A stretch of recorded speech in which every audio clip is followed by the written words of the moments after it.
L'île où un mystérieux mal sévit depuis quelques jours. Bonjour Nicolas Repère, vous êtes Bonjour en direct Anthony. de Lille pour RMC. Cet étrange phénomène, il a même un nom, ça s'appelle la maladie de Lille.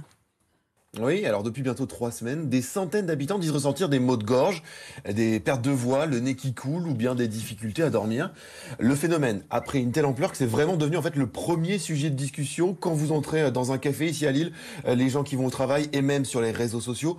On comptabilise près de 10 000 messages échangés à ce propos sur Twitter par exemple. Alors avec Florian Chevalet, on a interrogé ces Lillois et il nous a pas fallu 2 minutes, vraiment 2 minutes pour en trouver qui sont atteints par ce mystérieux mal. Mal à la gorge, nez qui coule, éternuement et tout. On en parlait un peu partout, dans les bars, dans les boîtes et tout. Il y avait toujours ah toi aussi tu l'as eu, toi aussi ça, mais on sait pas d'où ça vient. Perte de voix, mal à la gorge, on toussait, on se mouchait, rhinopharyngite un Il y peu. a beaucoup de rumeurs qui circulent. Une angine qui est apparue comme ça sur l'île. Alors c'est inquiétant parce qu'il y en a pas mal, je pense, sur l'île. Maintenant, c'est pas rassurant du tout. Alors Nicolas, on les entend, ils sont inquiets les Lillois, mais vous avez mené l'enquête. Certains habitants parlent même d'un variant lillois, c'est ça ?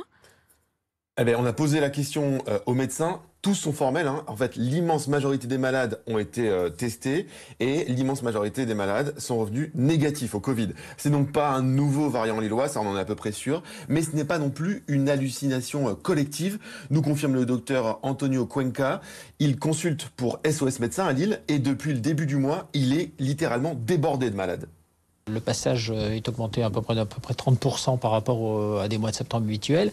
Ce qu'on voit principalement, ce sont des pathologies quand même de virus saisonniers en fait. Donc ce sont des rhumes, des angines, ça tousse un peu, des petits états grippaux qui peuvent donner de la fièvre pendant quelques jours, mais sans conséquences particulières. Il n'y a pas de psychose à avoir là-dessus. Et finalement, ça veut dire, Nicolas, qu'on a peut-être juste oublié qu'à l'automne, il y a des virus qui circulent, qu'on a mal à la gorge et qu'on a le nez qui coule, c'est ça ? Bah exactement en fait, hein. C'est des virus qui se diffusent habituellement vers l'automne et qui n'ont pas prospéré l'an dernier. On portait des masques, souvenez-vous, on était ensuite confinés et les températures automnales étaient plutôt au-dessus des normales saisonnières. Mais c'est moins qu'à cette année et je peux vous assurer ce matin qu'il fait vraiment pas chaud à Lille. Il faut donc revenir à la raison, plaide Philippe Frogel. Il est professeur de médecine à l'université de Lille.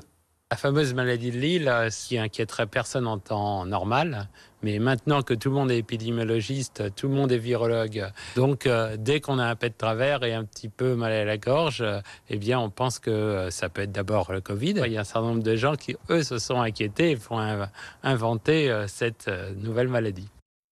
Alors le professeur Frogel parle même d'une solférino-pharyngite, du nom de la rue de Solferino à Lille. C'est la rue où tous les étudiants se retrouvent pour boire des verres jusque tard le soir et attrapent ces petites rhinopharyngites. Cette fameuse, donc, désormais, maladie de Lille. Merci beaucoup, Nicolas, pour cette enquête. Vous avez posé vos bagages toute la semaine à Lille, mais j'ai envie de vous dire, faites quand même attention, mettez une petite écharpe, parce que visiblement, il faut se couvrir à Lille.